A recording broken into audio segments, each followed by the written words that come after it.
Hello বন্ধুরা, আজকে recipe ডিমের কারি এবং বমলা মাছের তরকারি।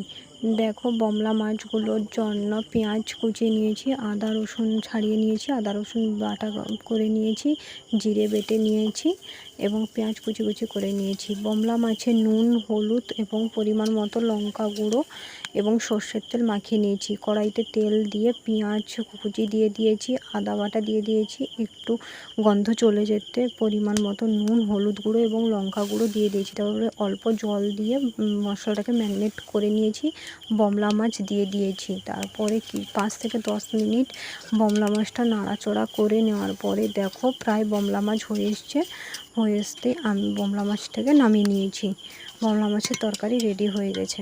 এরপর করব ডিমের কারি। তার জন্য ডিমটাকে সিদ্ধ করে ছাড়িয়ে নিয়েছি, তাতে নুন এবং হলুদ মাখিয়ে নিয়েছি। কড়াইতে তেল গরম করে ডিমটাকে ভেজে নেব। ভেজে নেওয়ার পরে দেখো কড়াইতে তেল দিয়ে পেঁয়াজ কুচি দিয়ে দিয়েছি। তারপরে পরিমাণ মতো নুন, হলুদ গুঁড়ো, লঙ্কা গুঁড়ো দিয়ে কিছুটা জল দিয়ে ম্যারিনেট করে নিয়েছি। তারপরে ভেজে রাখা ডিমটা সেখানে দিয়ে দিয়েছি।